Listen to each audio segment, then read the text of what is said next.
everyone, how's it going? Welcome back to a new video. So in today's video, we are going to be talking about The King of Staten Island, which is directed by Judd Apatow, and it stars Pete Davidson, Belle Powley, Marissa Tomei, Bill Burr, and more Apatow. And this was meant to come out in cinemas, but because of the pandemic, it got put onto VOD where I saw it. And I have to say, this is definitely Judd Apatow's best film in ages.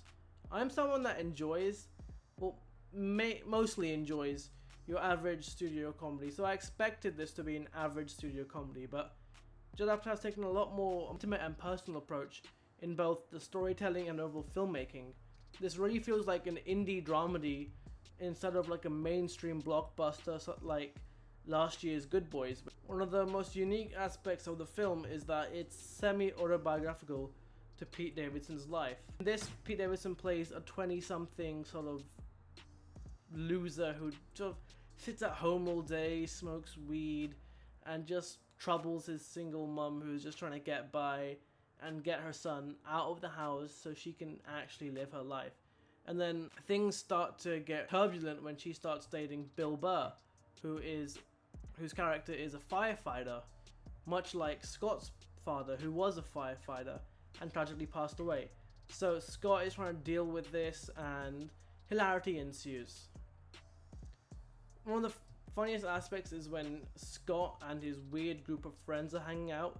That always was pretty hilarious, and I have to say there's a certain scene later on in the movie with rapper Action Bronson, which I thought was absolutely hilarious and one of the best scenes in the whole film. In terms of filmmaking, this is a huge step up from your average Judd Apatow film.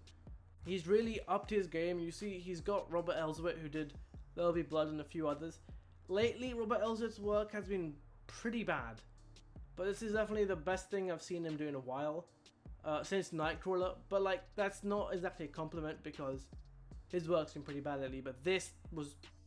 Now, an aspect of the film people are really mixed on is the runtime and its pacing. I personally don't have an issue with the film's runtime or pacing. I thought it's fine. Nothing amazing, but I didn't feel it dragged a lot. A lot of people were complaining that the 2-hour 20-minute runtime was too long. I thought it was fine.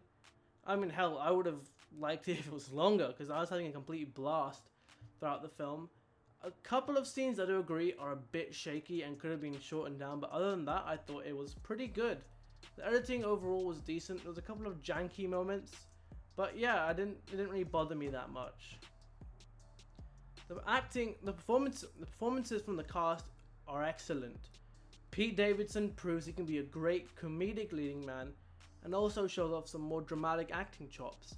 On top of this, Marissa Tomei, as always, was great. Bill Burr is a huge surprise. He was hilarious, and he played this sort of crazy yet lovable firefighter, and he was a blast to watch on screen, and him and Pete Davidson's repertoire in the film was incredible, and definitely a huge highlight of the film. I can see Bill Burr maybe scoring a nomination for Best Supporting Actor, maybe, but who knows. So overall, The King of Staten Island is a great win for Judd Apatow, because lately his films have been really lacking. This is a fresh and unique film that feels like an indie dramedy instead of a stale comedy blockbuster. And I am gonna give this film a 7 out of 10.